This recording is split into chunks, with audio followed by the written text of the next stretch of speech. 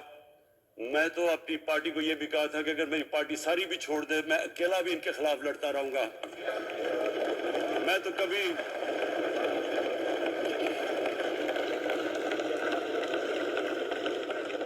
Speaker صاحب آخری گیند تک لڑنے والا کیپٹن تھا. آخری گیند تک لڑوں گا, وہ تو کبھی میں ہار مانوں گا نہیں. لیکن یہ وقت آ گیا ہے کہ ملک کو اپنے آپ کو بچانا ہے. آنے والی جنریشنز کو ہم نے بچانا ہے. ہم تب تک نہیں کر سکتے انفارچونیٹلی جب تک ہم سب مل کے فیصلہ کریں کہ یہ جو اوپر بیٹھے ہوئے ہیں جنہوں نے 30 سال سے ملک کو چوری کر رہے ہیں, ان کو ہم بجائے وہ صحافی جا کے کہہ رہے ہیں جی ہائی کورٹ کے اندر کیجیے, اس کو تقریر کرنی نہیں ہے. وہ نیلسن منڈیلا جو باہر بیٹھا وہ تقریر کرنا چاہیے جی. پتہ نہیں عوام کو سننا چاہیے کہ وہ یہاں سے بھاگا کیسے, اس کے پیسے کیسے. یعنی کہ میں حیران ہو گیا تب. اور اب اسپیکر صاحب میں صرف مختصر بات کر دوں آگے کی. دیکھیں پاکستان ایک مشکل وقت سے نکل کے اب ہم ایک سٹیبل اور آگے بڑھنے کے سٹیج پہ آ گئے. ہماری اللہ کا شکر ہے. جو سب سے مشکل چیز ہوتی ہے کرنٹ اکاؤنٹ, بڑی دیر 17 سال کے بعد 5 مہینے پاکستان کا جو کرنٹ اکاؤنٹ ہے وہ سرپلس پہ چلا گیا. یعنی ہمارے جتنے ملک میں ڈالرز آ رہے ہیں اور جتنے باہر جا رہے ہیں, اللہ کا کرم ہے زیادہ ڈالرز آ رہے ہیں. ہمارا روپیہ خود ہی, ہم پیسے نہیں لگا رہے اس کو, خود روپیہ اسٹرینگتھ گین کر رہا ہے. یہ بڑا امپورٹنٹ ٹائم ہے کہ اس وقت, اور یہ اس کے باوجود کہ اس ملک میں کرونا ہوا, ساری دنیا کی اکانومیز کرونا میں بری طرح متاثر ہوئی, اس کے باوجود اوپر والے کے کرم خاص طور پہ. اور میں کہوں گا کہ ہماری جو ٹیم تھی, ہمارا جو جس طرح ہم نے مانیٹر کیا اور جس طرح ہم نے ڈیٹا بیس گیدر کیا اور ہم نے ہر ایک چیز فالو کر کے ہم نے جیسے اپنے لوگوں کو بچایا. میں خاص طور پہ اپنی ٹیم یاسد عمر اور ہماری جو ٹیم تھی اپنی ڈاکٹر فیصل مین کو خاص طور پہ خراج تحسین پیش کرتا ہوں. تو اس مشکل وقت سے بھی آپ دنیا میں دیکھیں اور جس طرح پاکستان نکلا. اب دیکھیں آگے ہمارا چیلنج کیا ہے. ہمارا چیلنج یہ ہے کہ ہم اپنی جو ایکسپورٹس ہیں ان کو بڑھائیں, کیونکہ صرف گروتھ ایک ہی طرح ہوتی ہے, ایکسپورٹ لیڈ. اللہ کا شکر ہے کہ بیرون ملک پاکستانیوں نے ریکارڈ پیسہ پاکستان بھیجا ہے جو کہ ہمارے ملک میں آیا ہے ریمیٹنسز کے. اب ہم نے انویسٹمنٹ کے اوپر لگے ہوئے ہیں. اس وقت سب سے زیادہ کمپنیز رجسٹر ہوئی ہیں SECP میں. اس کا مطلب کہ نئی انویسٹمنٹ پاکستان میں آنے والی ہے, لوگ تیار ہو گئے انویسٹ کرنے کے لیے. ہمارا صرف مسئلہ اسپیکر صاحب ایک ہے بجلی کا. یہ بڑا مسئلہ ہے. کانٹریکٹ مہنگے سائن کیے ہوئے, جو کانٹریکٹ سائن کیے ہوئے ہیں جس پہ وہ بجلی پروڈیوس ہو رہی ہے, بدقسمتی سے وہ اگر بجلی کی قیمت بڑھاتے ہیں تو لوگ آگے اور مشکلوں میں پڑے ہوئے ہیں. بجلی کی وجہ سے سب چیزیں مہنگی ہو جاتی ہیں. نہیں بڑھاتے تو قرضے, وہ جو گردشی قرضے ہیں وہ بڑھتے جا رہے ہیں. ہمارا ایک یہ چیلنج ہے. اس کے اوپر صرف اپنی قوم کو بتانا چاہتا ہوں کہ باقاعدہ ہم ہر طریقہ سوچ رہے ہیں کہ ہم نے اس میں سے کیسے ہم نے اپنے لوگوں کے اوپر بوجھ کم کرنا ہے. ایک تو میں اپنی ٹیم کو یہ بھی کامیابی دیتا ہوں کہ بڑی دیر اور مشکلوں سے IPPs کے ساتھ ہم نے نیا کانٹریکٹ سائن کیا جس کے اندر بہت پاکستان کا پیسہ بھی بچے گا اور جو آگے جا کے قرضہ بڑھنا تھا وہ نہیں پڑے گا. جو میرے اوپر سب سے زیادہ پریشر ہے اس وقت اسپیکر صاحب وہ ہے مہنگائی کا. مہنگائی میں نے آپ کو بتایا بھی دیا کہ مسئلہ ایک جب آپ کی روپیہ گرتا ہے تو جب چیزیں مہنگی ہو جاتی ہیں ایک وہ ہے. لیکن میں اپنی قوم کو صرف ایک چیز کہنا چاہتا ہوں کہ سب سے زیادہ اس وقت میری حکومت ایک ہی چیز پہ لگی ہوئی ہے کہ ہم کس طرح لوگوں کے اوپر مہنگائی کا بوجھ کم کریں. اس کے لیے ہم بڑی بڑی چیزیں آپ کے سامنے لے کے آئیں گے آنے والے دنوں میں, جس میں کوشش یہ ہے کہ ہم اپنے ملک میں جو سارا نچلا طبقہ ہے ان کو سبسڈائز کریں, اپنے احساس پروگرام کے ذریعے ان کو ڈائریکٹلی ہم فنڈ کریں. یہ انشاءاللہ آپ کے ساتھ آئے گا. ابھی میں نے ایکسپیریمنٹ ایک اور شروع کر دیا, وہ 1 ہفتے تک ابھی ٹرائل پہ ہے کہ ہم ایک پروگرام لے کے آ رہے ہیں کوئی بھوکا نہ سوئے. ہم نے خاص کچنز بنائے ہیں, ایریاز چوز کیے ہیں جدھر سب سے زیادہ بھوک ہے, تاکہ ہم کم از کم جب تک ہماری ملک اٹھتا ہے اوپر, ہم کم از کم ان تک کھانا پہنچائیں کہ ہمارے ملک میں کوئی بھوکا نہ سوئے. اور یہ پوری میں کیمپین شروع کرنے لگا ہوں. ہیلتھ کارڈ پنجاب کے اندر اور پختونخوا میں, پختونخوا کی گورنمنٹ کو تو میں خاص مبارک دیتا ہوں کہ انہوں نے سارے اپنے پختونخوا کے لوگوں نے خاندانوں کو کور کر لیا ہیلتھ انشورنس سے. یہ بڑے بڑے امیر ملکوں میں بھی ایسا نہیں ہوتا کہ ہر ایک خاندان کے پاس 10 لاکھ روپے کی انشورنس ہوگی, کسی بھی ہسپتال میں جا کے اپنا علاج کروا سکیں. میں خاص طور پہ محمود خان اور آپ کی کیبنٹ کو مبارک دیتا ہوں. پنجاب کیونکہ بہت بڑا ہے, انہوں نے بھی فیصلہ کر لیا ہے. عثمان بزدار آپ کی اور آپ کی ٹیم کو میں خاص مبارک دیتا ہوں کہ اس سال کے اینڈ تک وہ سارے پنجاب کے اندر ہیلتھ کارڈ پہنچا دیں گے. یہ ایک عام آدمی کے لیے سب سے بڑی, کم از کم جیسے جیسے ہم اپنے ملک کو اٹھا رہے ہیں تو کم از کم ہم لوگوں کی بنیادی ضروریات پوری کریں. اور جو کسان ہیں جی, کسانوں کے لیے ایک بڑا زبردست پروگرام لے کے آ رہے ہیں. اس کے اوپر بھی ہمیں بڑا برین سٹارمنگ کی ہے کہ کیسے ہم کسان کی مدد کر سکتے ہیں. پرابلم تو ہمارے پاس یہ ہے نا کہ جتنا ہم پیسہ اکٹھا کرتے ہیں, آدھا پیسہ قرضوں کی قسطوں پہ چلا جاتا ہے, تو پیسہ کم بچتا ہے. لیکن ہم نے فیصلہ کیا کسانوں کے اوپر ہم خاص زور دینے لگے ہیں. تو دو چیزیں اور جی, قوم سمجھتی ہے نا کہ اب ہم کیسے یہ جو قرضے ہمارے اوپر چڑھے ہوئے ہیں ان سے کیسے نکلنا ہے. اس سے صرف ایک ہی طریقہ نکلنے کا کہ ہم اپنے ملک میں دولت کے اندر اضافہ کریں, ویلتھ کریشن کریں. اس کے لیے ہم کیا کرنے جا رہے ہیں؟ اس کے لیے ہم نے میگا پروجیکٹس بنائے ہوئے ہیں. ایک ہے راوی سٹی لاہور, دوسرا اس وقت ایک والٹن کے اوپر ایک ہم بزنس سینٹر بنانے لگے ہیں لاہور کا, وہ بہت میگا پروجیکٹ ہے. اور پھر تیسرا جو ہے ایک جزیرہ بنڈل آئلینڈ, کراچی سے تھوڑے 1-2 کلومیٹر کے فاصلے پہ. ان سے یہ کیوں کرنے جا رہے ہیں؟ میں صرف لوگ سمجھیں گے کیوں. ایک تو یہ ہمارے شہر پھیلتے جا رہے ہیں, جتنا شہر پھیلتا جائے گا نہ تو ان کو سیوریج دے سکتے ہیں, نہ پانی دے سکتے ہیں, نہ صفائی کر سکتے ہیں. تو جو دنیا کے ماڈرن سٹیز ہیں وہ اوپر جاتے ہیں, یعنی وہ بلڈنگ اوپر جاتی ہے, بجائے اگر آپ پھیلتے جائیں تو مشکل ہو جاتا ہے سرو کرنا. تو ایک تو ماڈرن سٹیز پہلی دفعہ بنا رہے ہیں پاکستان میں اسلام آباد کے بعد. ایک وہ راوی سٹی, وہ بہت ضروری ہے. اس سے لاہور کا جو پانی نیچے جاتا جا رہا ہے وہ ہم وہاں بیراج بنا کے پانی اس کا بچانے لگے ہیں. اور دوسرا ماحولیات کے لیے وہاں ہم بہت بڑے پیمانے پہ اربن فارسٹ اور درخت اگانے لگے ہیں, کیونکہ وہاں لاہور میں بہت بڑا پرابلم ہے اس کا. وہی بنڈل آئلینڈ کا بھی مقصد یہ ہے کہ وہاں سارا سیوریج جا رہا ہے کراچی کا, اس کی سیوریج کو ٹریٹ کریں اور ایک ماڈرن سٹی بنائیں, بجائے کراچی پھیلتے پھیلتے حیدرآباد پہنچ جائے. ایک پوری اوپر سٹی بنائیں جو ایک ماڈرن سٹی ہو. تو لیکن اس کا اصل مقصد یہ ہے کہ اس سے پیسہ جنریٹ ہوگا, اربوں کھربوں روپیہ ہم جنریٹ کریں گے, اور اس پیسے سے ہم پھر یہ قرضے واپس کریں گے. اور دوسری چیز, باہر سے انویسٹمنٹ آئے گی. بیرون ملک پاکستانی جو سب سے بڑا ملک کا احساس ہے, وہ باہر آ کے وہ ان کے اندر انویسٹ کرنے کے لیے تیار ہے, ان بڑے بڑے پروجیکٹس کے اندر. اور جیسے فورن ایکسچینج آئے گا, ہمارے ریزروز بڑے ہوں گے, ہمارا روپیہ سٹیبل ہوگا, اور اس سے جو ویلتھ کریشن ہوگی اس سے ہم پھر اپنے قرضے واپس کریں گے. اس کے علاوہ 50 سال کے بعد 2 بڑی ڈیمز بن رہی ہیں. پاکستان کی تاریخ میں صرف 2 بڑی ڈیمز تھی, اب یہ 2 اور بادشاہ ڈیم اور ممن ڈیم بنا رہے ہیں. انشاءاللہ ان کے اوپر کام شروع ہو گیا ہے. لیکن مجھے جو آخر میں بات کہنی ہے اسپیکر صاحب, وہ یہ کہ پاکستان کو آگے بڑھنے سے کوئی نہیں روک سکتا انشاءاللہ.